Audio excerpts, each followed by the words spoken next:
அவன் பெனிஃபிஷியரியாக இருக்கணும். அதனால் அவன் பலன் அடைஞ்சிருந்தா நீ அவனை ப்ளேம் பண்ணலாம். இதில் பலன் அடையலையே. சிபிஎஃப்சி என்ன பலன் அடையுது? பட் நம்ம பேசலாம் கிரவுண்டில் ரசிகர்கள் பேசும்போது தன்னை எதிர்த்து எல்லா ஸ்டேட் கவர்மெண்ட் இருக்குது, சென்ட்ரல் கவர்மெண்ட் இருக்குன்னு பேசலாமே தவிர நீங்கள் இவ்வளோ தூரங்கள்லாம் உட்காந்து சென்சார் பண்ணிட்டு இருக்கீங்க, இங்கே வீட்லேயே எல்லாமே வருது.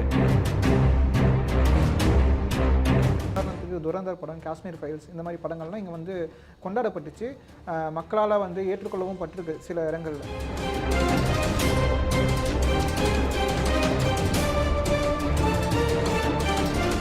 நம்மளுடைய சமுதாயத்துக்கு ஏற்ற மாதிரி, நம்மளுடைய சிச்சுவேஷனுக்கு ஏற்ற மாதிரி படங்களை வந்து அனுமதிப்பதும் நிராகரிப்பதும் வந்து அந்தந்த கவர்மெண்ட்டினுடைய ஒரு ரூல்ஸாக இருக்கும்.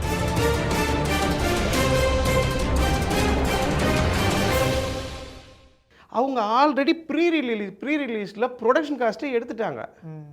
நெட்ஃப்ளிக்ஸுக்கு 125 crores விற்றுட்டாங்க அவங்க. இவங்க சன் டிவி எடுத்துட்டாங்க. சம் 70-75 crores, எனக்கு ஃபிகர்ஸ் எக்ஸாக்டாக தெரியல. சோனி கிட்ட கொடுத்துட்டாங்க. நீங்கள் ப்ரொடக்ஷன் காஸ்ட்டே எடுத்துட்டீங்களே. ஸோ விஜய், அதனால சொல்ல, விஜய் வந்து ஒரு பாக்ஸ் ஆஃபீஸ் மாஸ்டர். ப்ரொடக்ஷன் காஸ்ட்டே எடுத்தாச்சு. இப்போ போயிட்டு நான் இந்த படத்தை நிறுத்துறேன்னா விஜய் வந்து பிஜேபி கூட, இது என்டிஏ கூட கூட்டணி போயிடுவார் அவர். அது கிடையாது. ஆனால் என்னன்னா, இப்போ பிஸ்னஸ் பண்ணுறது வந்து பார்த்தீங்கன்னா ஓடிடியில் வந்து அவங்க அக்ரிமெண்ட்டில் போட்ட டைமுக்கு வந்து படம் ரிலீஸ் ஆகணும். அப்படி ரிலீஸ் ஆகலை அப்படின்னா ஓடிடி படத்தரப்பினருக்கு கொடுக்கக்கூடிய தொகை வந்து குறையும் அப்படிங்கிற மாதிரி சொல்கிறாங்க. இல்லை, அதெல்லாம் வந்து வேறு மாதிரியான ஆட்களுக்கு. ஓகே, விஜய் படம் ஒரு 4 நாள் தள்ளி போகிறதுல யாரும் வந்து கிடையாது. ஸோ விஜயனுடைய ரெக்கார்டு அப்படி தான். விஜயனுடைய கடைசி 7-8 படமுமே 200 crores தாண்டி இருக்குது மார்க்கெட்டில். ஸோ அவருக்கு மார்க்கெட் இருக்குது. அவங்க ப்ரீ ரிலீஸ் காஸ்ட்டு, ப்ரொடக்ஷன் காஸ்ட்டே எடுத்துட்டாங்க. இதுக்கு மேலே தேட்டர் காஸ்ட்டு தான். அது ஒரு குறிப்பிட்ட அமௌண்ட் 40-50% தான் தேட்டர் காஸ்ட் மோரர்லெஸ் வரும். ஸோ வந்து இந்த கவர்மெண்ட் இதில் பண்ணி வரணும் அப்படிங்கிற அவசியம் வந்து இல்லை. அவங்களுக்கு பெனிஃபிட் இல்லை விஜயை வந்து பண்ணோன்ட்டா. சென்சார் போர்டு இதே தான் கூலிக்கும் பண்ணாங்க. நிஜமாலுமே ஏ சர்டிஃபிகேட். அது டைரக்டர் லோகேஷ் கனகராஜனுடைய மூவி. அவருடைய ஸ்டைலில், அவருடைய சினிமாட்டிக் யூனிவர்ஸில், அவருடைய தாட்டில் படம் எடுத்திருக்காரு. அது ஏ தான் வருது. பார்க்கும்போது நமக்கு ஏ தான் இருக்குது. பல்வேறு விஷயம் நான் அதில் பண்ணலை, பட் பல்வேறு விஷயங்கள் அது படம் ஏ வருது. உடனே அது வந்து இந்த கவர்மெண்ட்டு தான் வந்து ஏ வந்து கொடுக்குதா? எல்லாத்துக்குமே நம்ம பொலிட்டிக்கல் யூஸ் இல்லை. அதில் வந்து எந்த ஒரு பெனிஃபிஷனும் இவங்களுக்கு இல்லை. ஆனால் இப்போ ஒரு 2 பேர் ரன்னிங் ரேஸ் ஓடுறாங்க. இல்லை 2 பேர் ரன்னிங் ரேஸ் ஓடுறாங்கன்னு வச்சுக்கோங்களேன். ஒருத்தர் இங்கே ரெஃப்ரி என்ன பண்ணுறாரு, ஒருத்தர் வந்து உடைய இந்த ஷூ போடுறதுக்கு எலிஜிபிள் இல்லை, நீ வந்து ஓடக்கூடாது அப்படின்னு சொல்லிடுறார். இந்த டெசிஷன் பண்ணால் பெனிஃபிட் யாருக்கு? இன்னொருத்தன் ஓடுறானே அவனுக்கு. இன்னொருத்தன் ஓடுறானு யாருக்கு? இன்னொருத்தவங்களை ஸ்பான்சர் பண்ணுறாரு யாரோ அவங்களுக்கு. ஸோ இத்தனை நாள் வரைக்கும் 70% ஆஃப் த தியேட்டர்ஸ் வந்து ஜனநாயகனுக்கு இருந்துச்சு. இப்போ இது வந்ததுக்கப்புறம் 100% ஆஃப் த தியேட்டர்ஸ் வந்து பராசக்திக்கு போயிருக்கு. அதாவது நான் இதுதான் நடந்ததுன்னு சொல்லலை, பட் பெனிஃபிஷியரி யார்? Who is the beneficiary? So அது வந்து தியேட்டர்ஸ் எல்லாமே போயிடுச்சு. ஏற்கனவே Jananayagan has issue with theatres. நீ வந்து 70-80% கட் தியேட்டரில் கேட்குறாருன்னு சொல்லிட்டு ஜனநாயகன் ஹேஸ் இஷ்யூஸ். ஸோ அதனால் இதில் பெனிஃபிஷியரி 2 பேர் தான். ஒன்று Parasakthi and team and distributors, which is Red Giant. 2 is Vijay. Okay. எமோஷ்னலாக விஜய் இஸ் ஃபன். விஜய்க்கு வந்து அப்படி ஒரு அனுதாப சப்போர்ட் இதில். எங்கள் தலைவர் படத்தை, தளபதி படத்தை நிறுத்தியிருக்கிறாங்க, ஏன்பா விஜய் படத்தை போய் நிறுத்துறீங்க? ஸோ அது ஒரு அனுதாபம். He has a politics in to it. இந்த 2 பேர் தான் வின்னர். இது பிஜேபி இது என்ன, எதுக்கு வின்னர்னு எனக்கு தெரியல. இல்லை என்ன லாபங்கிறது எனக்கு தெரியல. சார், இப்போது என்ன இன்னொரு விஷயம், என்ன ஒரு தியரி மாதிரியோ இல்லை ஒரு ஒரு விஷயம் சொல்கிறாங்க. என்னென்னா, இப்போது ரிலீஸை தள்ளி போட்டுட்டா அப்படின்னா ஹையரிங்கு வாய்தா அப்படின்ட்டு எப்படியோ February மாதம் வரைக்கும் போயிடும். பிப்ரவரி மாதம் வந்து பார்த்திங்கன்னா தமிழ்நாட்டில் தேர்தலுக்கான அறிவிப்பு வந்துடும். தேர்தல் அறிவிப்பு வந்ததுக்கப்புறமேட்டுக்கு தேர்தல் பிரச்சாரம் மாதிரியான படங்கள் வெளியாவதில் கொஞ்சம் நம்ம வந்து தேர்தல் ஆணையத்துக்கிட்டேயும் வந்து நம்ம வந்து பர்மிஷன் வாங்க வேண்டிய தேவை இருக்கும். ஸோ இப்போதைக்கு வந்து பார்த்திங்கன்னா இதுக்கையும் பிளான் பண்ணுறாங்க அப்படிங்கிற மாதிரியும் சொல்கிறாங்க. அதை பற்றி என்ன நினைக்கிறீங்க? இல்லை, இவங்க என்னன்னா, எனக்கு அவங்க விஜய் அண்ட் டீம் ஏன் இந்த ரூட் எடுத்தாங்கங்கிறது தெரியல. அஃப்கோர்ஸ் ஒரு 500 கோடி ரூபாய் பட்ஜெட்டில் ஒரு படம் இருக்குது, நிறுத்தியிருக்காங்க. நம்ம எதுக்கு ரிவிஷன் கமிட்டி போனோம், நம்ம வந்து அங்கே போயிடலாம், நம்ம ஸ்ட்ரைட்டாகவே இப்போ வந்து அப்பீலுக்கு போயிடலாம் நினச்சாங்களா என்னங்கிறது தெரியல. அவங்களுக்கு தெரியும் இதுதான்ட்டு. இந்த ப்ராசஸில் நீங்கள் என்ன பண்ணி வச்சுருக்காங்க அப்படின்னா, சேர்பர்சனுக்கு அத்தாரிட்டி இல்லைன்னு எடுத்துன்னு வந்து நிற்கிறாங்க. ஒரு ஃபிலிம் சர்டிஃபிகேஷன் போர்டுடைய சேர்மன், அவருக்கு ஒரு படத்தை ரிவிஷன் கமிட்டிக்கு அனுப்புறதுக்கு அதிகாரம் இல்லை அப்படிங்கிற ஒரு விஷயத்தில் எடுத்துகிட்டு வந்து வைக்கிறார். இப்போது சிபிஎஃப்சிக்கு வேறு வழியே இல்லை. இதை அக்செப்ட் பண்ணிட்டாங்கன்னா எல்லாரும் இப்படியே வருவாங்க. ஒரு படம் தப்பாக இருக்குது, நான் ரிவிஷன் கமிட்டிக்கு அனுப்பணும், இந்த டெசிஷனே அவங்க எடுக்க முடியாது. அதுக்கு அந்த சேர்மனே தேவையில்லை. வெறும் இந்த 4 மெம்பர் நாங்கள் போகிறோம் பார்த்தீங்களா, நாங்கள் 4 மெம்பரே டிசைட் பண்ணிக்கிறோம், பப்ளிக்கே டிசைட் பண்ணிக்கிறோம், படத்தை விட்டுருங்க அப்படின்னு விட்டுருந்தோம். எதுக்கு அப்புறம் எக்ஸாமினிங் ஆஃபீஸர்? அது மாதிரி இருக்க முடியாது. அவர் பப்ளிக் ஒப்பீனியனை கேட்கறதுக்காக தான் எங்கள் 4 பேரை உட்கார வைக்கிறாங்க. நாங்கள் ஒப்பீனியன் சொல்கிறோம். அந்த 4 பேர் சொல்கிறது மட்டும் ஒட்டுமொத்த பப்ளிக் ஒரு ஒப்பீனியனா எப்படி சார்? பட் ஒரு பானை சோறுக்கு ஒரு சோறு பதம் அப்படி தான். பட் அங்கே எல்லா டைப் ஆஃப் பீப்புளும் வராங்க. ஜேர்னலிஸ்ட் சில பேர் வராங்க, ஆர்டிஸ்ட்டும் சில பேர் வந்திருக்கிறாங்க. So different type of people சொசைட்டியில் வராங்க. பட் ப்ராக்டிக்கலாக அத்தனை பேரை வச்சு நீ சொல்ல முடியாது, நீ படமே காமிச்சிடணும். அப்புறம் அது பாசிபிள் இல்லை. ஒரு 4 பேர் வைக்கிறீங்க, 4 பேர் ஒரு டிஃப்ரெண்ட் ஒப்பீனியன் சொல்ல போகிறீங்க.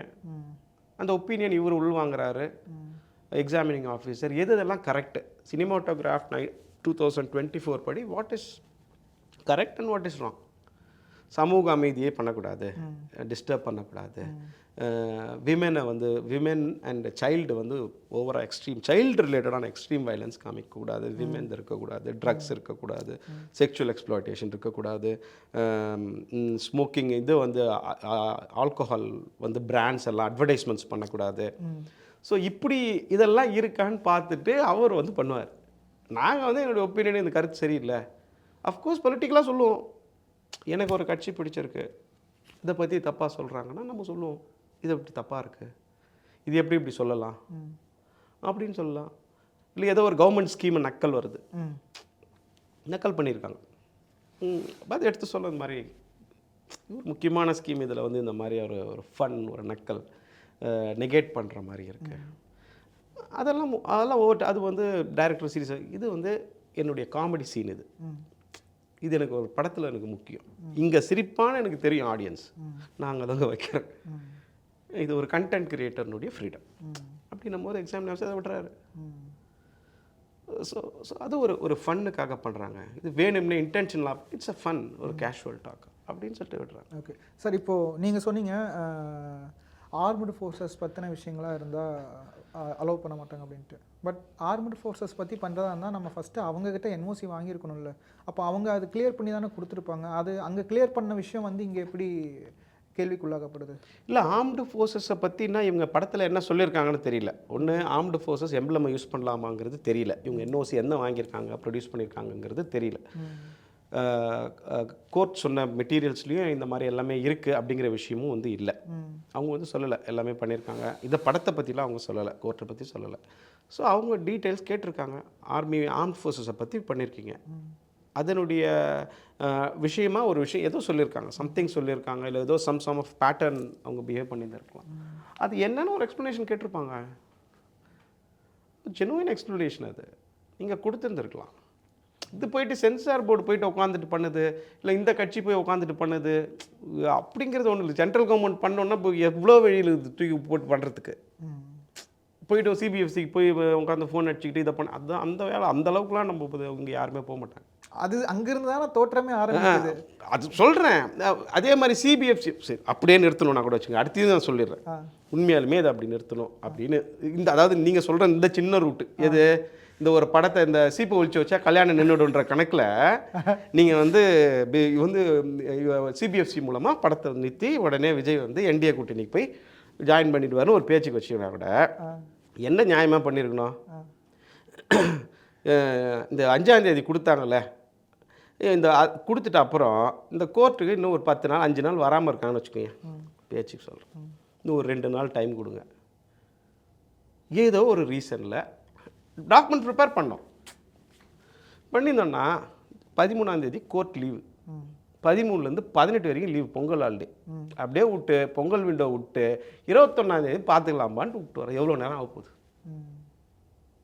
எவ்வளோ நேரம் ஆகும்? இது இது எல்லாமே பண்ண முடியும், பண்ண முடியாமல் இல்லை. பட் என்னென்னா அவங்களுடைய நோக்கம் அது இல்லை, கமிட்டியினுடைய நோக்கமும் அது இல்லை, கவர்மெண்ட்டுடைய நோக்கமும் இல்லை. இது சீக்கிரம் ரிலீஸ் டெய்லி வந்தாங்களே கோர்ட்டுக்கு, சிபிஎஃப்சி டெய்லி வந்துச்சு, அவங்க வந்து ப்ரொசீட் பண்ணாங்க, எல்லா டைமும் கரெக்டாக வந்து ப்ரொசீட் பண்ணாங்க, எல்லாமே கொடுத்தாங்க டாக்குமெண்ட்ஸ். அப்பீல் கூட எதுக்கு போனாங்க அப்படின்னா, இவங்க ஃபைனலாக என்ன சொல்லிட்டாங்க, ஜட்ஜி வந்து அவங்க கொடுத்த ஆர்டர் என்னென்னா, அவங்களுக்கு வந்து கிட்டத்தட்ட அத்தாரிட்டி இல்லை அப்படிங்கிற மாதிரியான ஒரு ஆர்டர் கொடுக்கும் பொழுது இவங்களுக்கு வேறு வழியெல்லாம் போச்சு. நான் இப்போ படத்தை ரிலீஸ் பண்ணணும், ஸ்டே வெக்கேட் பண்ணிட்டாங்க, நான் இப்போ படத்தை ரிலீஸ் பண்ணிட்டேன்னா அதுக்கப்புறம் எனக்கு அப்பீல் பண்ணி யூஸ் இல்லை. 5000 தியேட்டருக்கு போயிடும் படம், அதுக்கப்புறம் நீ அப்பீல் பண்ணி என்ன ஆக போகுது? எனக்கு யூஸே இல்லை அப்பீல். அதனால் வேறு வழியே இல்லாமல் வந்து சிபிஎஃப்சியை தள்ளி விட்டாங்கங்க. போயிட்டு சிபிஎஃப்சி அப்பீல் பண்ணுது, இந்த மாதிரி படம் வெக்கேட் பண்ணிங்க, இப்போ பண்ணிங்கன்னா ஃபுல்லாக போயிடும்.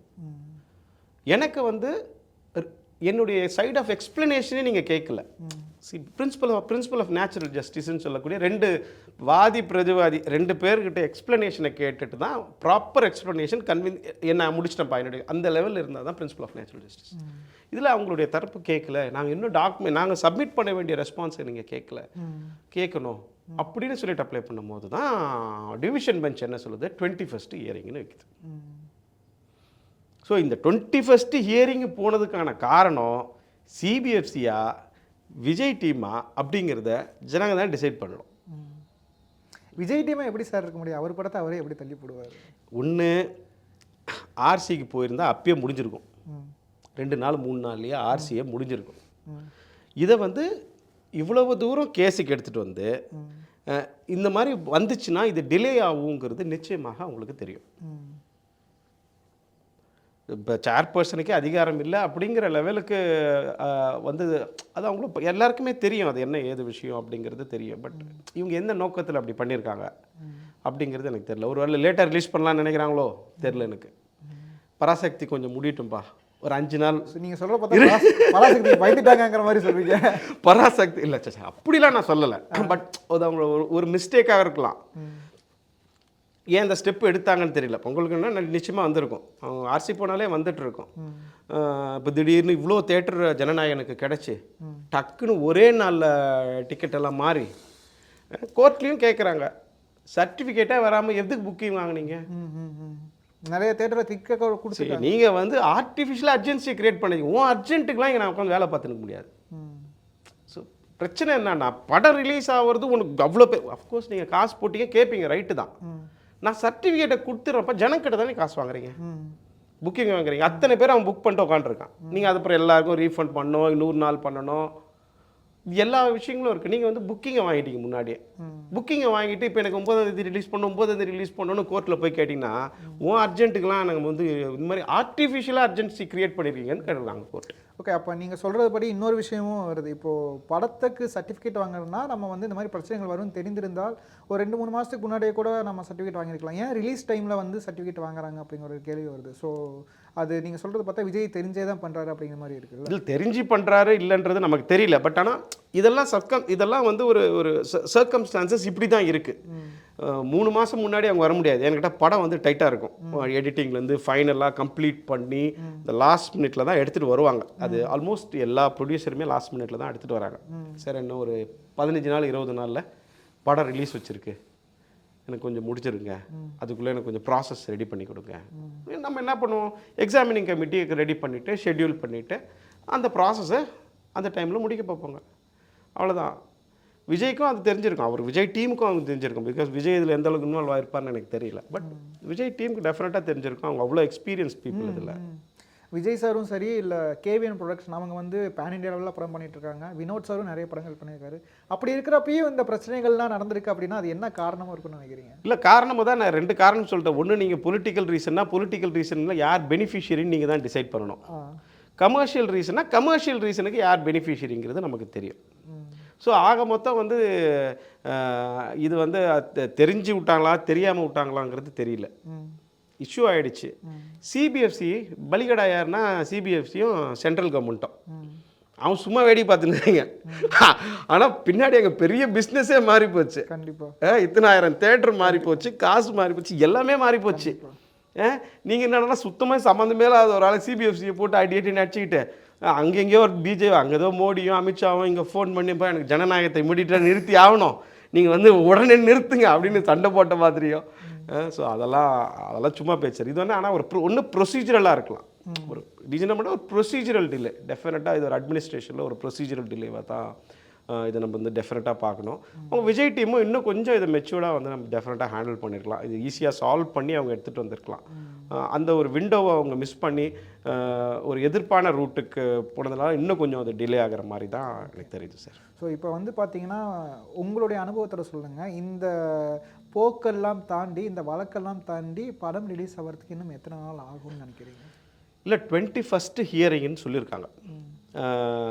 தெர் இஸ் அப்படி எதுவும் நடுவில் இன்கேஸ் ஏதாவது அர்ஜென்சி இருந்து சுப்ரீம் கோர்ட் என்டர்டெயின் பண்ணாங்கன்னா நடுவில் கூட ஆகலாம்.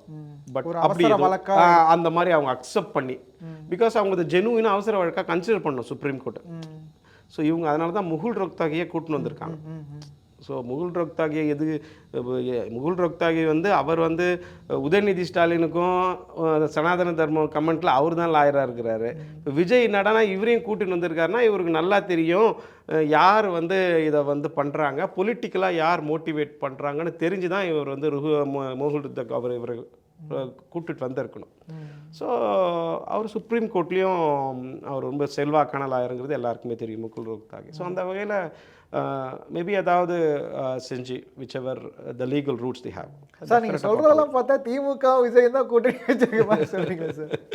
இல்லை அது நமக்கு தெரியல. பட் சிச்சுவேஷன் இப்படி தானே இருக்குது. பிகாஸ் ஒருத்தர் மேலே ப்ளேம் பண்ணுறோன்னா அவன் பெனிஃபிஷியரியாக இருக்கணும். அதனால் அவன் பலன் அடைஞ்சிருந்தா நீ அவனை ப்ளேம் பண்ணலாம். இதில் பலன் அடையலையே. சிபிஎஃப்சி என்ன பலன் அடையுது? ஒரு பலனும் இல்லை சிபிஎஃப்சிக்கு. அவங்களுக்கு சின்ன படமும் ஒன்று தான், பெரிய படமும் ஒன்று தான். நாங்களாம் இங்கே இருந்திருக்கோம். எத்தனையோ படம் தேட்டருக்கே வராது படம். எவ்வளோ சின்ன பசங்க அவ்வளோ ஸ்டூடெண்ட்ஸு காலேஜ் ஸ்டூடெண்ட்ஸ் எல்லாம் படத்தை பண்ணி எடுத்து வராங்கன்னா தேட்டர் கிடைக்கல. படத்தை தேட்டர்லேயே விட முடியல. பிரச்சனை மோனோபொலி. அடிப்படை பிரச்சனை தமிழ் சினிமாவுக்கு அந்த மோனோபொலி. தேட்டரில் இப்போ யாருக்கும் அவ்வளோ படம் எடுத்து வச்சுருக்கான், தேட்டர் கிடைக்கல. ஸோ அதனால் சிபிஎஃப்சிக்கு அதில் ஒரு யூஸும் இல்லை. இப்போ விஜய் கூட போய் சண்டை போட்டு சிபிஎஃப்சிக்கு என்ன வரப்போகுது? ஆனால் என்ன சொல்கிறாங்கன்னா சிபிஎஃப்சி வந்து ஒரு டூலாக பயன்படுத்துகிறாங்கன்னு தானே சார்? அதே தான் நான் சொல்கிறேன். இப்போ சென்ட்ரல் கவர்மெண்ட்டுக்கு நீ 200 கோடி ரூபாய் எடுத்துட்ட ஆல்ரெடி படத்தில். They have done the business, that's fine. அது விஜயினுடைய மாசு பிஸ்னஸ் எடுத்துட்ட. இன்னும் ஒரு 5 நாள் கழிச்சு படத்தை ரிலீஸ் பண்ணுவேன். படத்தை பண்ணுறதுனால நீ ஓடி வந்து என்டிஏ கூட்டணியில் சேர போகிறீங்களா?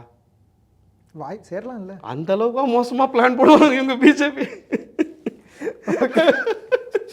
ஏன் சார் சார் அவ்வளோ விஷயம் இருக்குது. அவங்க பண்ணணும்னு நினச்சா எவ்வளோ விஷயம் இருக்குது.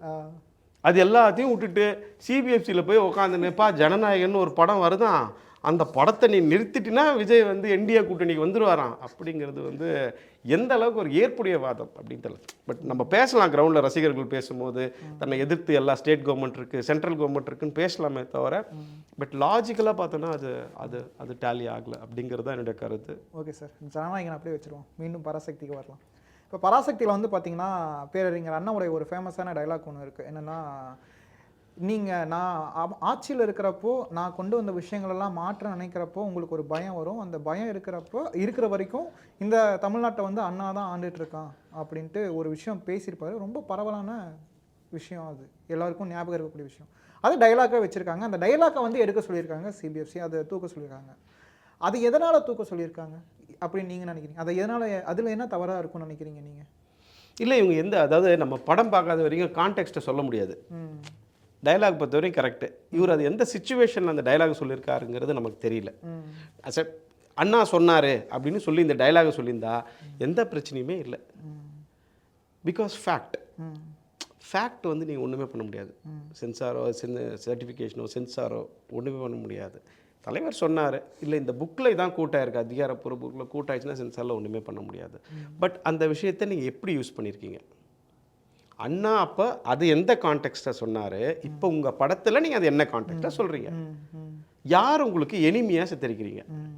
நம்ம படம் பார்க்கல, படம் எப்படி இருக்குங்கிறது எனக்கு தெரியல, நான் இன்னும் படம் பார்க்கல. பட் ஸ்டில் அது எப்படி சித்தரிக்கிறீங்கிறத பொறுத்து தான் கான்டெக்ட் இருக்குது. ஸோ அதனால் இப்போ நம்ம உட்காந்துட்டு இது வந்து அவங்க சரியாக தப்பாங்கிறத நம்மளால் கெஸ் பண்ண முடியாது. ஓகே, இப்போது அந்த மாதிரி ரிமூவ் பண்ணுற சீன்லாம் வந்து அட்வர்டைஸ்மெண்ட்டாவோ யூடியூப்லேயோ வந்து விட்டுறாங்கல்ல. ஸோ நம்ம வந்து சென்சார் பண்ணுறதுக்கான ஒரு தேவையை அந்த இடத்துல வந்து மழுங்கடிக்கப்படுற மாதிரி ஆயிடுது. இது வந்து மக்கள் பார்க்கக்கூடாது அப்படின்னு எடுக்க சொல்கிறோம். பட் அவங்க வந்து ஒரு வியாபார யுக்தியாவோ இல்லை வந்து ப்ரொமோஷனாவோ பயன்படுத்திடுறாங்க. அதை பற்றி என்ன நினைக்கிறீங்க? அதனால் திருப்பி எதுவும் ஆக்ஷன் எடுக்க முடியாதா இப்படி வெளியே விட்டனால? இல்லை, ஒன்று வந்து இந்த எக்ஸிபிஷன் இந்த மாதிரி சர்டிஃபிகேஷன் அப்படிங்கிற விஷயம் வந்து தியேட்டர்ஸு இந்த மாதிரி விஷயத்துங்களாம் தான் தவிர சோஷியல் மீடியாவுக்கு, ஓடிடிக்கு இந்த மாதிரி அப்ளிகபிள் இல்லை. டிவிஸ்க்கு உண்டு, பட் ஓடிடிக்கோ சோஷியல் மீடியாக்கோ நீங்கள் சொல்கிற மாதிரி யூடியூப்க்கோ இல்லை. நீங்கள் மட்டும் இல்லை, நிறைய பேரண்ட்ஸ்னுடைய கொஸ்டின் வந்து அதுதான் இருக்குது. ஒன்று வந்து சோஷியல் மீடியானுடைய ரெஸ்ட்ரிக்ஷன், இன்ஸ்டா இதனுடைய ரெஸ்ட்ரிக்ஷன் வந்து 12 வயசு பசங்க 10 வயசு பசங்க சோஷியல் மீடியா வந்து யூஸ் பண்ணுறாங்க. அதே மாதிரி யூடியூப்பில் வந்து கான்டென்ட் வந்து இப்போ சில சமயம் செக்ஷுவல் கான்டென்ட்ஸ் இருக்குது யூடியூப்பில், இல்லை டிஃப்ரெண்ட் சோஷியல் மீடியாஸில் இருக்குது. வயதுக்கு மீறின கான்டென்ட் இருக்குது. ஓடிடி பார்த்திங்கன்னா ஓடிடிலையும் அதே மாதிரி ரெகுலேட்டே பண்ணாமல் கான்டென்ட் வந்து வருது. அஃப்கோர்ஸ் இதெல்லாம் வந்து ரெகுலேட் வந்து பண்ணணும், சம்ஹவ் ரெகுலேட் பண்ணணும். இது பேரண்ட்ஸுடைய டெஃபினட்டான கோரிக்கை. நீங்கள் இவ்வளோ தூரம் அங்கெல்லாம் உட்காந்து சென்சார் பண்ணிகிட்ருக்கீங்க, இங்கே வீட்லேயே எல்லாமே வருது, என்ன இதில் யூஸ்? இப்போ நீங்கள் சொல்கிற மாதிரி அங்கே கட் பண்ணுறீங்க, அது யூடியூப்பில் போட்டுடுறாங்க, என்ன யூஸு அப்படின்னும் பொழுது அவங்களுடைய சர்டிஃபிகேஷன் போர்டுக்குள்ளே அதிகாரத்தை உட்பட்டு அவங்க வந்து அதனுடைய விஷயத்த பண்ணுறாங்க. பட் கவர்மெண்ட் வந்து இதை எது ஆம்பிட்டில் எடுத்துகிட்டு வர முடியுமா? இல்லை இது வந்து ஒரு கருத்து சுதந்திரத்துக்கு அகெயின்ஸ்டாக இருக்குது, நீங்கள் வந்து ஓடிடியை சென்சார்ஷிப் பண்ணுறீங்க, சோஷியல் மீடியாவை வந்து கவர்மெண்ட் சென்சார்ஷிப் பண்ணுது. ஸோ இதெல்லாம் சேர்ந்து வரும். ஸோ இதெல்லாம் சமாளித்து ஒரு ப்ராப்பர் ரெகுலேஷன் கவர்மெண்ட் எடுத்துகிட்டு வந்ததுன்னா அது டெஃபினட்டாக நம்மளுடைய ஜென்ரேஷனுக்கு மிக யூஸ்ஃபுல்லாக இருக்கும். ஓகே சார், இப்போ வந்து பார்த்திங்கன்னா சில படங்கள் வந்து சிபிஎஃப்சியில் ஈஸியாக வந்து சென்சார்ஷிப் வாங்கிடுறாங்க. அப்படி வாங்கப்பட்ட படங்களுக்கு வந்து வேறு சில நாடுகளில் வந்து பார்த்திங்கன்னா தடை விதிக்கப்படுறது. ஸோ அது எப்படி நியாயமாக இருக்கும்? இப்போது இங்கே அனுமதிக்கப்படுற ஒரு விஷயம் வந்து வேறு ஒரு நாட்டில் தடை பண்ணப்படுது. உதாரணத்துக்கு துரந்தர் படம், காஷ்மீர் ஃபைல்ஸ், இந்த மாதிரி படங்கள்லாம் இங்கே வந்து கொண்டாடப்பட்டுச்சு, மக்களால் வந்து ஏற்றுக்கொள்ளவும் பட்டிருக்கு சில இடங்களில். ஆனால் அதுக்கு வந்து கிழக்கிந்திய நாடுகள் வந்து தடை விதிச்சாங்க. அதை பற்றி என்ன நினைக்கிறீங்க? நீங்கள் வந்து எல்லாருக்கும் தான் பொதுவாக இருக்கணும் அப்படின்னு சிபிஎஸ்சி வேலை செய்யணும்னு சொல்கிறீங்க. சில நாடுகள் அது வந்து தடை செய்யப்பட்டிருக்கான காரணங்கள் என்னவாக இருக்கும்? இல்லை, ஒன்று வந்து இது வந்து நமக்கு நம்ம நாட்டுக்கு தான் நம்மளுடைய சட்டம் பொருந்தும். அதனால் சிபிஎஃப்சியினுடைய ரூல்ஸ் எல்லாமே வந்து நம்மளுடைய நாட்டுக்குள்ளே திரையிடப்படக்கூடிய தியேட்டர்ஸ்க்கு தான் வந்து இந்த ரூல்ஸ் வந்து பொருந்தும். மற்ற அந்த ஊரில் திரையிடலாமா திரையிடக்கூடாதா அப்படிங்கிறத அவங்க தான் பண்ணணும். சிபிஎஃப்சி அலோவ் பண்ணிவிட்டு ஃபாரினில் படம் விடலைன்னு சொல்கிறீங்க, பட் நம்ம ஊர்லேயே அப்படி படம் விடாமல் இருக்கே. சிபிஎஃப்சி அலோவ் பண்ணாங்க. இந்த டாவின்சி கோடு படம் வெளியிலேயே வரலையே, தமிழ்நாட்டில் ரிலீஸ் பண்ணலையே, டேம்ஸ் வரல. அதே மாதிரி ஒரே ஒரு கிராமத்திலே அப்படிங்கிற ஒரு படம், அது இடஒதுக்கீடு தொடர்பான ஒரு படம், அந்த படமும் ரிலீஸ் ஆகாமல் ரொம்ப நாள் இருந்துச்சு. குற்றப்பத்திரிக்கை 18-19 வருஷமாக நமக்கு வந்து வெளியில் வராமல் இருந்தது. ஸோ இப்படி அந்தந்த ஊர்களுக்கு ஏற்ற மாதிரி நம்மளுடைய சமுதாயத்துக்கு ஏற்ற மாதிரி நம்மளுடைய சிச்சுவேஷனுக்கு ஏற்ற மாதிரி படங்களை வந்து அனுமதிப்பதும் நிராகரிப்பதும் வந்து அந்தந்த கவர்மெண்ட்டினுடைய ஒரு ரூல்ஸாக இருக்குது. அவங்கள பொறுத்தவரை அவங்க ஆட்சியில் மக்கள் வந்து சண்டை இருக்கக்கூடாது, கலவரம் எதுவும் ஏற்படக்கூடாது அப்படின்னு ஒரு ஆட்சியாளர் நினைக்கிறதுல எந்த தப்பும் இல்லை. படத்தில் வந்து விஜய் வந்து அரசியலுக்கு வர மாதிரிலாம் காட்டியிருக்காங்க. கடைசியில் அந்த ட்ரெய்லரில் கூட வந்து சாட்டை எடுத்து பிரகாஷ்ராஜ் மாதிரியான ஒரு அரசியல்வாதிகளை வந்து மக்களுக்கு நல்லது பண்ணதுக்கு வர சொன்னால் கொள்ளையடிக்கிறதுக்கு வரீங்களா அப்படின்ட்டு அரசியலாக பேசியிருக்காரு. ஸோ அவர் வந்து அவர்கிட்ட இருக்க ஒரு டூலை வந்து அரசியலுக்காக பயன்படுத்தியிருக்காரு. அந்த மாதிரி அரசுக்கிட்ட இருக்க சிபிஎஃப்சி டூலை வந்து இவர் அரசியலுக்கு வரக்கூடாதுங்கிறதுக்காக பயன்படுத்தியிருக்கலாம் இல்லை? இல்லை, இது வெறும் ப்ரொசீஜரல் ரிலாப்ஸ் தான், இதில் வேறு ஒன்றுமே இல்லை. எக்ஸாமினிங் கமிட்டி வருது, இந்த கட்டுன்னு சொல்கிறாங்க, கொடுத்துட்றாங்க. மேற்கொண்டு எனக்கு ஒரு சில தப்பு தெரியுது, ஏன்பா இது எனக்கு தப்பாக தெரியுது, இன்னொரு வாட்டி கமிட்டியை பார்த்துடலாம். சரிப்பா பார்த்துலான்னா முடிஞ்சு போச்சு. அதுக்கப்புறம் நீங்கள் போங்க அப்லேட்டுக்கு போங்க, என்ன பண்ண உடனே பண்ணி கொடுத்துருக்க போகிறாங்க. நீங்கள் போன அன்றைக்கி 18th போகிறீங்க, 19th உங்களுக்கு எக்ஸாமினிங் கமிட்டி ரெடி பண்ணி அடுத்த நாளே கொடுக்குறாங்க உங்களுக்கு சர்டிஃபிகேஷனில். உங்கள் மேலே வந்து ஏதாவது காழ்ப்புணர்ச்சி இருக்கணும் அப்படி இருந்தான்னா அதை கொடுத்தே இருக்க மாட்டாங்க அடுத்த நாள், இன்னொரு 4 நாள் தள்ளி போட்டு கொடுத்துருந்துருக்கலாம். ஸோ அந்த மாதிரியான ஒரு விஷயங்கள் இல்லை. ஸோ இவங்க வந்து அந்த ப்ராசஸ் ஈஸியான ப்ராசஸ்ஸு அதை அவங்க பண்ணியிருந்துருக்கலாம். ஓகே சார், இப்போது நீங்கள் சொல்கிற மாதிரி விஜயுடைய படங்கள் வந்து பார்த்தீங்கன்னா இந்த படம்ட்டு இல்லை, கிட்டத்தட்ட தலைவா படங்கள்லேருந்தே வந்து பார்த்தீங்கன்னா மெர்சல் இந்த மாதிரியான படங்கள் வந்து கூட பல பிரச்சனைகளுக்கு அப்பாற்பட்டு தான் வெளியில் வந்திருக்குது. எதனால் விஜய் படங்கள் மட்டும் குறிவைக்கப்படுதா, இல்லை அவர் மட்டும் தனியாக டார்கெட் பண்ணப்படுறாரு, இவர் எப்படியும் பின்னாடி அரசியலுக்கு வருவாப்பில் இந்த பையன் அதனால தான் அப்படின்ட்டு பண்ணுறாங்க? இல்லை, விஜய் படங்கள் ரிலீஸ் ஆகாததுக்கு முன்னாடி காலகட்டத்தில் அவ்வளோ அரசியல் இருந்ததுங்கிறது எல்லாருக்குமே தெரியும். 2023 துணிவு, வாரிசு 2 படமும் ரிலீஸ் ஆச்சு. அதில் உள்ள சூழ்நிலைகள் வந்து என்ன ஏதுங்கிறது தெரியும். ஃபைனலாக அப்புறம் பாதி தியேட்டரு, துணிவுக்கு பாதி தியேட்டர், வாரிசு பாதி தியேட்டர் அப்படின்னு சொல்லி முடிவு தான் வந்துச்சு. தலைவாக இருக்கட்டும், மெர்சல் பிரச்சனையை அதில் எடுக்காதீங்க. மெர்சல் என்ன பிரச்சனையாச்சு, தியேட்டரில் படம் வந்துருச்சு, படம் ஓடிடுக்குது. அந்த இடத்துல ஜிஎஸ்டியில் ஒரு விஷயம் சொல்கிறார், அது ஃபேக்ட்டுக்கு புறம்பானது. சரி, அது கதை ரிலேட்டடாக சொல்லியிருக்கேன்னா பிரச்சனையே இல்லை. இந்தியாவில் இவ்வளோ ஜிஎஸ்டி, சிங்கப்பூரில் வந்து ஜிஎஸ்டி இல்லைன்னு சொல்கிறது ஃபேக்ட்டுக்கு புறம்பான விஷயம். அப்போ அது கவர்மெண்ட்டு சார்ந்தா இருக்கிற ஒரு கட்சி பிஜேபி வந்து அப்படி தான் ப்ரொட்டஸ்ட் பண்ணாங்களே தவிர படமே வரக்கூடாது, படத்தை நிறுத்தி வைக்கணும், இந்த கதையில் இல்லை. படம் வந்துச்சு, ஓடிச்சு.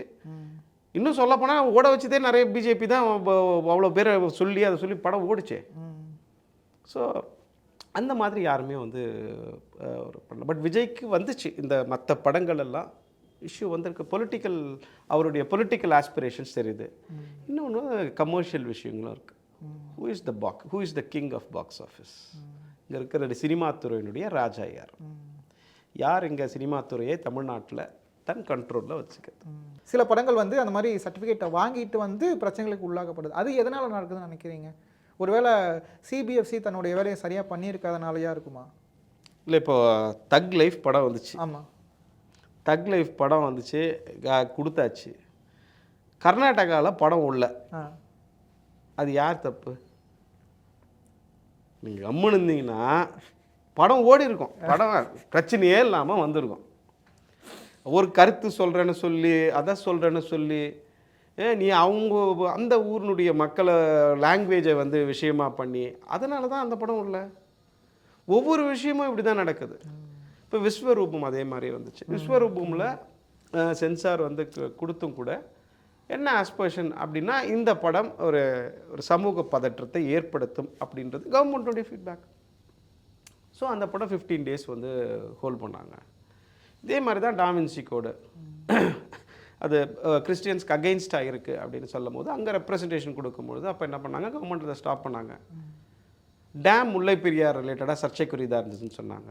மெட்ராஸ் கேஃப் அதே மாதிரி வந்துச்சு, எல்டிடி பற்றி தவறாக சித்தரிக்கிறாங்க அப்படிங்கிற ஒரு கோணத்தில் அதை பண்ணாங்க. ஸோ பெரும்பாலும் அது மக்களினுடைய எண்ணமாக தான் வந்து கவர்மெண்ட் வந்து அப்படி பண்ணுது. இன்னொன்று சட்டம் ஒழுங்கு வந்து இஷ்யூவாக இருக்குது அப்படிங்கிறதுக்கு பண்ணுது. விஜய்க்கு மட்டும் இது எதுவுமே இல்லாமல் பிரச்சனையாகுது. ஓகே சார், இப்போது கடைசியாக விஜய் படத்தை வந்து பொங்கல் கொண்டு வரதுக்கான ஏதாச்சும் வாய்ப்புகள் இருக்கா? இல்லை இந்த அவசர வழக்கு இந்த மாதிரியான விஷயங்களை தாண்டி இது பண்ணனா வாய்ப்பு இருக்குது அப்படிங்கிற மாதிரி?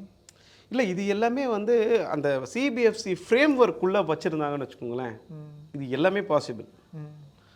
இது எல்லாமே பாசிபிள். இப்போ வந்து இப்போ சிபிஎஃப்சி கையிலையும் இல்லை. அது நீங்கள் கோர்ட்டுக்கு போயிட்டீங்க, பெஞ்ச் ஒரு ஆர்டர் கொடுத்துருச்சு, வேறு வழி இல்லை, சிபிஎஃப்சி அப்பீல் போக வேண்டிய கட்டாயம். அவங்களும் அப்பீல் போயிட்டாங்க.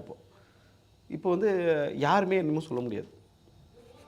அவங்க சுப்ரீம் கோர்ட்டுக்கு போயிட்டு 21க்குள்ளே எனக்கு ஏதாவது ஒரு ஸ்பெஷல் பெட்டிஷனை போட்டு எனக்கு கொடுங்க அர்ஜென்சி அப்படின்னா, அர்ஜென்சி 4 நாள் கழிச்சு ஜனநாயகம் ரிலீஸ் ஆச்சுன்னா அப்படின்னு ஜட்ஜையா கேட்டார், என்ன பண்ணுவீங்க? 4 நாள் கழிச்சு ஜனநாயகம் ரிலீஸாக என்ன ஒன்று கஷ்டம்? 500 கோடி நஷ்டம், ஆல்ரெடி 200 கோடி ரூபா ப்ரொடக்ஷன் கஷ்டம் எடுத்துட்டீங்களே, ஒரு 4 நாள் கழிச்சு ரிலீஸ் பண்ணிக்கோங்க அப்படின்னு கேட்கலாம். அவ்வளோ தலை போகிற விஷயமா இது அப்படின்னு சுப்ரீம் கோர்ட்டுக்கு மற்ற எல்லா கேஸையும் கம்பேர் பண்ணும்போது கேட்கலாம். இல்லை, இவங்க வந்து ஒரு ப்ராப்பரான பாயிண்ட், நிஜமாலுமே ஒரு ஹியூஜ் லாஸ் வந்து சஃபர் ஆகுது. இப்போ நீங்கள் சொன்ன மாதிரி ஓடிடியில் இஷ்யூ ஆகுது, சஃபர் ஆகுது, இதனால் எனக்கு பெரிய பாதிப்பு ஏற்படுது, அப்படின்னு கொடுத்து அது ரூல்ஸ் ஃபாலோ பண்ணிச்சு அவங்க அலோவ் பண்ணாங்கன்னா சீக்கிரம் வரலாம். பட்டு நம்ம கையில் எதுவுமே இல்லை இப்போதைக்கு. நீதிமன்றங்கள் கையில் தான் படம் எப்போ ரிலீஸ் ஆகுதுங்கிறது தெரியும். ஓகே, சில படங்களுக்கு மட்டும் வந்து இந்த சிபிஎஃப்சி ஓரவஞ்சனையாக செயல்படுது அப்படின்லாம் ஒரு குற்றச்சாட்டு வருது, வாதமும் வருது. இப்போ உதாரணத்துக்கு தமிழ்நாட்டில் தாலி சென்டிமெண்ட்டு பயங்கரமான சென்டிமெண்ட்டு. சமீபத்தில் வந்த ஒரு படத்தில் வந்து தாலியை கலட்டுறது கூட இல்லை, அக்கறை மாதிரியான ஒரு சீன் இருந்துச்சு. அதை எப்படி அந்த மாதிரியான காட்சிகளை அலோவ் பண்ணுறாங்க? அது எடுத்தால் வந்து இன்னும் சொல்ல போனால் தமிழ் சினிமா வந்து அதுக்கு பயங்கரமான ஒரு முக்கியத்துவம் கொடுத்துட்டு இருந்துச்சு தாலி சென்டிமெண்ட்டுக்கு. ஸோ அதை பிரேக் பண்ணுற மாதிரியான ஒரு காட்சிக்கு எப்படி அனுமதி கொடுத்தாங்க? அதனால் எதுவும் பிரச்சனைகள் வரும் அப்படின்லாம் எதிர்பார்க்கலையா? இல்லை, அந்த நீங்கள் சொல்லக்கூடிய படமே வந்து ஒரு கான்ட்ரவர்ஷியலான ஒரு தீம் உள்ள ஒரு படம், ஒரு டிஃப்ரெண்ட்டான ஒரு தீம் உள்ள படம் தான் அது. ஒன்று வந்து மாரலாக ஒரு விஷயம் தப்பு அப்படிங்கிறதுக்காக அந்த ஒரு காட்சியை நீக்க முடியாது, நீக்க முடியாது. அதற்கான அப்ஜெக்ஷன் எல்லாம் டெஃபினட்டாக வந்திருக்கும். நீங்கள் சொல்கிறது அந்த பேனல் மெம்பர்ஸ் இது எல்லாமே வந்து சொல்லியிருப்பாங்க. அதனால் ஏஜ் ரேட்டிங்கை சொன்ன மாதிரி ஏஜ் ரேட்டிங்கை என்ன இன்க்ரீஸ் பண்ண முடியும், அந்த மாதிரி தான் ஏஜ் ரேட்டிங்கை தான் பண்ண முடியுமே தவிர இந்த மாதிரியான ஆக்ஷன்ஸுக்கு அந்த மாதிரியான ஆக்ஷன்ஸை நீங்கள் டோட்டலாக கட் பண்ணிடணும். ஒரு கதையில் ஒரு விஷயம் வருது, அது ஒரு கதையில் அந்த ஒரு விஷயம் வருதுன்னும் போது நீ அந்த மாதிரி கதையை எடுக்கக்கூடாதுங்கிறத நம்ம சொல்ல முடியாது. ஆனால் சில படங்களுக்கு அந்த மாதிரி இந்த காட்சி இருக்கவே கூடாது, இடம்பெறக்கூடாதுலாம் சொல்லியிருக்காங்க. அப்படி நீக்கப்பட்ட காட்சிகள் யூடியூப்லேயே வெளியே இருக்குது சார். இல்லை, அதாவது சென்சார் டைமில், அதாவது நீங்கள் சென்சார் டைமில் வெளியில் வந்துடும், சென்சார் டைமில் அதோடு முடிஞ்சிடும். அதுக்கு சென்சார் போர்டில் முடிச்சிடறாங்க, கமிட்டியை முடிச்சுட்டு படத்தை ரிலீஸ் பண்ணிடுறாங்க, அவ்வளோதானே. இதே விஷயம் ரிலீஜியன் ரிலேட்டடாக கடவுள் சம்பந்தமாக பண்ணும்போது அங்கே நிற்குது. அது எந்த ஒரு ரிலீஜியனாக இருந்தாலும் அதை பற்றி பேசும் பொழுது panel members irrespective of the religion அதை வந்து அப்போஸ் பண்ணுறாங்க. இந்த ரிலீஜனுக்கு அகெயின்ஸ்டாக இருக்குது, இது தப்பாக போர்ட்ரே பண்ணுற மாதிரி இருக்குது, இந்த ஒரு ரிலீஜனை இவங்கள ஃபாலோ பண்ணுறவங்கள தப்பாக போர்ட்ரே பண்ண மாதிரி இருக்குது அப்படிங்கிற ஒரு விஷயத்தை எடுத்து வைக்கிறாங்க. அது ரொம்ப வேலிட் கன்சர்னாக வந்து வைக்கிறாங்க. ஈவன் வந்து ஒரு சில ஃபேமஸான வந்து குருமார்கள் அவர்களுடைய போஸ்டர் பின்னாடி இருக்குது அப்படின்னும் பொழுதோ, வில்லன் வீட்டில் அவங்களது பின்னாடி இருக்குன்னும் பொழுதோ அதெல்லாம் வந்து கொஸ்டின் வருது. ஸோ அதெல்லாம் சென்சிட்டிவாக தான் இருக்காங்க. பட் எல்லா விஷயத்தையுமே நீங்கள் படம் எடுக்கக்கூடாதுன்னா எப்படி? ஃபில்ம் மேக்கர் ஒரு ஸ்டோரி எடுக்கிறாரு, அவருடைய ஸ்டோரி தீமே டிஃப்ரெண்ட்டாக இருக்குது, நமக்கு தெரியுது. அது வந்து நம்ம சொசைட்டிக்கு ஒரு டிஃப்ரெண்ட்டான படம். ஈவன் ஜென்சியே வந்து அதை நெகட்டிவாக நிறைய நம்ம ரிவ்யூஸ்லாம் பார்க்கும்போது நான் இதை ஒத்துக்க மாட்டேன் அப்படின்னு சொல்லக்கூடிய படமாக தான் இருக்குது. பட் அது டைரக்டரோட க்ரியேட்டிவிட்டி, அவர் எடுக்கிறாரு, அசிங்கமாக எதுவும் இல்லை பார்க்கும்போது. தப்பான வார்த்தையெல்லாம் கட் பண்ணிட்டோம். சிபிஎஃப்சியில் வந்து தப்பான வார்த்தைகளெல்லாம் வந்து அவங்க மியூட் பண்ணியிருக்கலாம், இல்லை இந்த மாதிரி விஷயங்கள் பண்ணியிருக்கலாம். பார்க்கும்போது பிக்சர் க்ளீனாக இருக்குது. பட் ஆனால் நீங்கள் சொல்லக்கூடிய விஷயங்கள் கல்ச்சுரலுக்கு டிஃப்ரெண்ட்டாக இருக்குது. கல்ச்சுரலுக்கு டிஃப்ரெண்ட்டாக இருக்குனால வந்து சர்டிஃபிகேஷன் போர்டு படத்தை நிறுத்தாது, அது வந்து நிறுத்தாது. அது உன்னுடைய கருத்துரிமை, நீங்கள் என்ன மாதிரி வேணும் படம் எடுக்கலாம், உங்களுடைய கருத்துரிமைக்கு நீங்கள் படம் எடுக்கலாம். அடுத்தவங்களை பாதிக்காமல், அடுத்தவங்க ஊர் ஃபுல்லாக கலவரம் செஞ்சு விடாமல், அடுத்த சமுதாயத்தை பேசாமல், ரிலீஜியனை தப்பாக பேசாமல் நீங்கள் படம் எடுங்க. சார், ஒரு லாஸ்ட் கொஸ்டின் சார். சிபிஎஃப்சிக்கும் அரசுக்கும் சம்மந்தம் இல்லை, எந்த ஒரு அழுத்தமும் இல்லை அப்படிங்கிற மாதிரிலாம் சொல்கிறீங்க. ஆனால் இப்போ வந்து பார்த்திங்கன்னா ஸ்டாலின் சார்லேருந்து இயக்குநர்கள், நடிகர்கள் நிறைய பேர் வந்து பார்த்திங்கன்னா ஜனநாயகன் வந்து தள்ளி போனதுக்காக ஒரு கருத்து தெரிவிச்சிருக்காங்க, கண்டனங்களும் பதிவு பண்ணியிருக்காங்க. ஸோ அவங்க சொன்ன கருத்துக்களுக்கு நீங்கள் இந்த சென்சார் கமிட்டியில் இருந்த ஒரு நபராக நீங்கள் இல்லைங்க அப்படிலாம் இல்லை, இங்கே ரியாலிட்டியாக வேறு அப்படின்னு நீங்கள் ஏதாச்சும் விளக்கம் கொடுக்க நினைக்கிறீங்களா? அதை பற்றி என்ன சொல்ல நினைக்கிறீங்க? இல்லை, நான் 2 வருஷம் இருந்தாங்க அங்கே, 2 இயர்ஸ் கம்ப்ளீட்டாக இருந்தேன். நான் இது வரைக்கும் ஒரு தடவை கூட அந்த மாதிரி ஒரு பொலிட்டிக்கல் கம்பல்ஷனை நான் அந்த ரூம்லேயும் பார்க்கல. அந்த படம் எல்லாமே நம்ம சர்டிஃபிகேட்டும் கொடுத்துருக்கணும். அப்படி ஒரு பொலிட்டிக்கல் கம்பல்ஷனால் ஒன்று ஹோல்ட் பண்ணுது அப்படின்னா அஃப்கோர்ஸ் ரிவிஷன் கமிட்டி பார்த்துருக்கோம். அது ஒரு சில விஷயம் இந்த விஷயம் கான்ட்ரவர்ஷியலாக இருக்கும். அப்பயும் அவங்க கூப்பிடும் போது இந்த படத்துக்கு கூப்பிடுறோம், இந்த விஷயத்துக்காக கூப்பிடுறவங்களாம் கூப்பிட மாட்டாங்க. அது ஒரு சஸ்பென்ஸாக தான் இருக்கும். படம் திடீர்னு போனால் 10 பேர் உட்காந்து போயினா 5 பேர் தான், 4 பேர் தான் இருப்பீங்க, 10 பேர் உட்காந்துக்கிறீங்களே எல்லாரும் அப்படின்னு பார்க்கும்போது தான் தெரியும் ரிவிஷன் கமிட்டி இது எதுக்காக இந்த படத்தை ரிவிஷன் கமிட்டிக்கு அமிச்சாங்கன்னு எங்களுக்கு தெரியாது. ஃப்ரெஷ்ஷாக 10 பேர் உட்காந்துப்போம், உட்காந்து பார்த்து அதை ஜட்ஜ் பண்ணுவோம். அப்போ ஜட்ஜ் பண்ணும்போது அப்பயும் உனக்கு இதே ரிசல்ட் வருதா? 10 பேரும் இதே ரிசல்ட், அவனுக்கு எதுவுமே சொல்லலை முன்னாடி, ஆனால் 10 பேரும் சேர்ந்து திரும்பி முன்னாடி சொன்ன மாதிரியே சொல்கிறேண்ணா. அப்போ கரெக்ட். இப்போ நீங்கள் சொன்னீங்களே 4 பேர் எல்லாத்தையும் தீர்மானிப்பாங்க, அதான் கான்செப்ட். 4 பேர் எல்லாத்தையும் தீர்மானிக்கக்கூடாது அப்படிங்கிற ஒரு விஷயத்தினால தான் அடுத்த ஒரு ரெவிஷன் கமிட்டி போயிட்டு 10 பேரை குறைக்கிறாங்க. திரும்பி ஒரு எக்ஸ்பர்ட் ஒருத்தர் எடுத்துகிட்டு வராங்க. வேறு ரிலீஜனை பற்றி சொல்லியிருந்தானா அந்த ரிலீஜன் எக்ஸ்பர்ட் எடுத்துகிட்டு வருவாங்க. டான்ஸை பற்றி ஏதாவது ஒரு கான்ட்ரவர்சி ஆச்சுன்னா அதை பற்றி எடுத்துகிட்டு வருவாங்க. ஸோ எடுத்துகிட்டு வந்து உட்கார வச்சு அந்த கமிட்டியில் பார்த்து தான் வந்து பண்ணுறாங்க. இதில் வந்து அஃப்கோர்ஸ் பாலிடிக்ஸ் இல்லாமல் இல்லை, சினிமா அப்படி ஒரு பவர்ஃபுல் இண்டஸ்ட்ரி. தமிழ்நாட்டை பொறுத்த வரைக்கும் சினிமா அவ்வளோ ஒரு பவர்ஃபுல் இண்டஸ்ட்ரி. சினிமாவும் பாலிடிக்ஸும் ஒன்று விளையாடுற இடம் வந்து தமிழகம். ஸோ அப்படி இருக்கும் பொழுது தமிழக முதல்வர் மு.க.ஸ்டாலின் அவர்கள் வந்து இதை அரசியலாக பார்ப்பது, அதில் வந்து பார்ப்பதில் ஒன்றும் ஒரு வியப்பான விஷயங்கள் வந்து கிடையாது. ஆனால் நான் முதல்ல இருந்தே சொல்லது மாதிரி இதில் பலனடைவர்கள் யார், அதை வந்து நீங்கள் கணக்கு போட்டுக்கோங்க. எந்த கவர்மெண்ட் யார் இதில் பலனடைகிறது? இது ஒரு வியாபாரம், இது தர்மம் கிடையாது, சேவை கிடையாது, வியாபாரம். நான் படம் எடுக்கிறேன், எந்த மேக்ஸிமம் தேட்டரில் ஓடணும், அப்போ தான் நான் பணம் பண்ண முடியும், இதுதான் பிஸ்னஸ். ஓகே. ஜனநாயகன் அந்த ரேஸில் இப்போ இல்லை. மேபி இன்னும் ஒரு 4 நாள் கழிச்சோ 21ஆம் தேதிக்கு அப்புறமோ ஜனநாயகன் அதை விட ஒரு சூப்பர் ரேஸாக வரும் அப்படிங்கிறதுல எனக்கு எந்த டவுட்டும் இல்லை. ரொம்ப நன்றி சார். ரொம்ப சுவாரஸ்யமான அனுபவங்கள்லாம் பகிர்ந்துக்கிட்டீங்க. நிறைய அரசியலும் பேசியிருக்கோம். ரொம்ப நன்றி சார். நன்றிப்பா, தேங்க்யூ.